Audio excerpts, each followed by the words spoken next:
I did my project on the war on drugs. I related it to Prohibition in the 1920s, which was my out project, and the targets moved from whiskey in the Prohibition era to crack cocaine and cannabis in the war on drugs. The intent of both of these issues was the same, largely discriminatory and to police poor and working class people while allowing privileged, mostly white people to go free.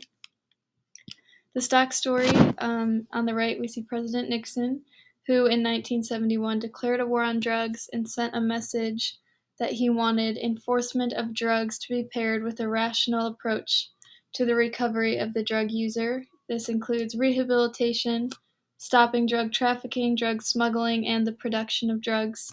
And he issued a central authority, the Special Action Office of Drug Abuse Prevention. The challenge to this story is that it does not explain the racially motivated policies, it does not show how policies negatively affected society, and it does not show how the one central authority made it easier to target minorities and drug users in a racist and classist way.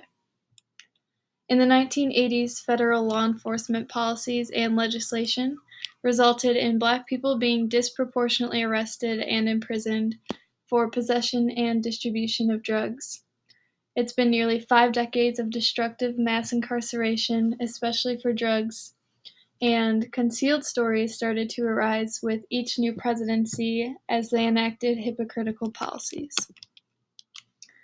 So this chart shows how many people are locked up in the United States, and we're going to look more specifically into this.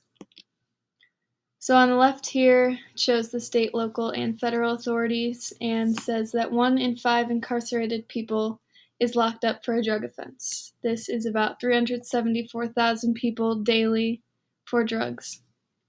And on the right, it goes into the federal, which is the yellow part, and it says, despite reforms, drug offenses are still a defining characteristic of the federal system, probably because these reforms are discriminatory against a bunch of communities, and they're hypocritical reforms that are ineffective and troublesome.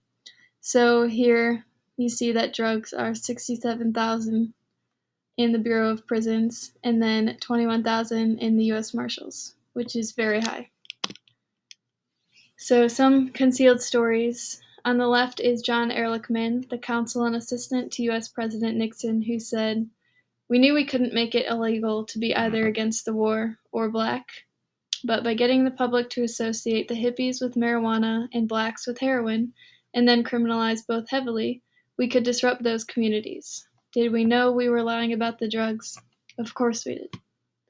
And then on the bottom left is Nancy Reagan with her Just Say No anti-war drug campaign in 1981 that created the narrative of zero tolerance, tough on crime policies and brought about the crack powder cocaine disparity, supported the transfer of youth to adult courts, and popularized the myth of the Black child as a predator. In 1994, Bill Clinton went against his advocacy of rehabilitation through the Violent Crime Control and Safe Streets Act, which featured the largest expansion of the federal death penalty, which also led to increases in racial profiling. In 2020, more recently with the COVID-19 pandemic, it exposed systemic issues within our society and revealed how the drug war permeates these systems and showed how people turn to unsafe sources, face more danger, and face heightened risk of incarceration as they lack resources. Lastly is a resistance story, and it shows Jay-Z and illustrator Molly Crabapple depicting the drug war's impact.